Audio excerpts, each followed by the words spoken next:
কবিতা আমাদের মনে অবশ্যই শান্তি দেয়। দেবতার গাছ তোমরা পড়েছো কিনা জানি না, বা এই জাতীয় আরো কবিতা আছে যেগুলো আমাদের মনকে কতটা আনন্দ দেয় বা কতটা একটা হৃদয়ের মধ্যে একটা কম্পনা নেই, সেটা যারা পড়েছে তারাই জানে। আজকে আমরা সেই কবিতা খুঁজে পাচ্ছি না। সেই কবিতাগুলো ছিল তখনকার পরিপ্রেক্ষিতে লেখা। এখনকার পরিপ্রেক্ষিতে যদি এই কবিতাগুলো লেখা হতো তাহলে হয়তো সেটা আরো গ্রহণযোগ্য হতো, কিন্তু সেরকম করে হয়ে উঠছে না। কাজে রবীন্দ্রনাথকে যে আমরা এইভাবে যে সরিয়ে দিয়েছি, হয়তো খানিকটা ভয় বসতেই ভাবে সরিয়ে দেওয়া হয়েছে, যে আমরা যেহেতু তার সমকক্ষ হতে পারি।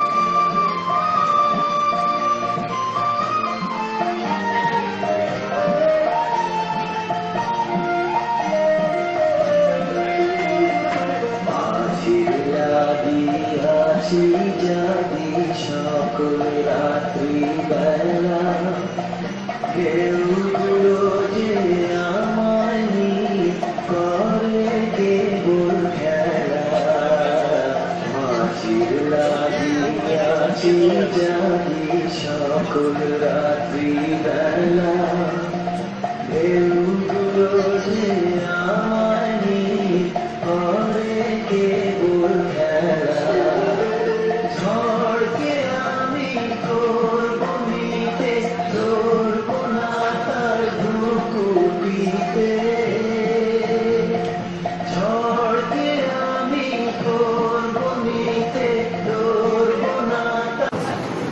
আমি ভিক্ষা করে ফিরতেছিলেন গ্রামের পথে পথে।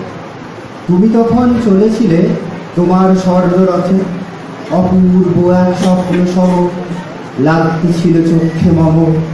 কি বিচিত্র শোভা তোমার, কি বিচিত্র সাজ। আমি মনে ভাবতেছিলেন এ কোন মহারাজ। আজ শুভক্ষণে রাত পোহালো, ভেবেছিলেন তবে আজ আমার দ্বারে দ্বারে ফিরতে নাহি হবে। বাহির হতে নাহি হতে কাহার দেখ পেলেন পথে, চলিতে রথ ধন ধান্য ছড়াবে দুই ধারে। মুঠা মুঠা কুড়িয়ে নেব নেব ভারে ভারে। দেখি সহসা রথ থেমে গেল আমার কাছে এসে। আমার মুখ পানে চেয়ে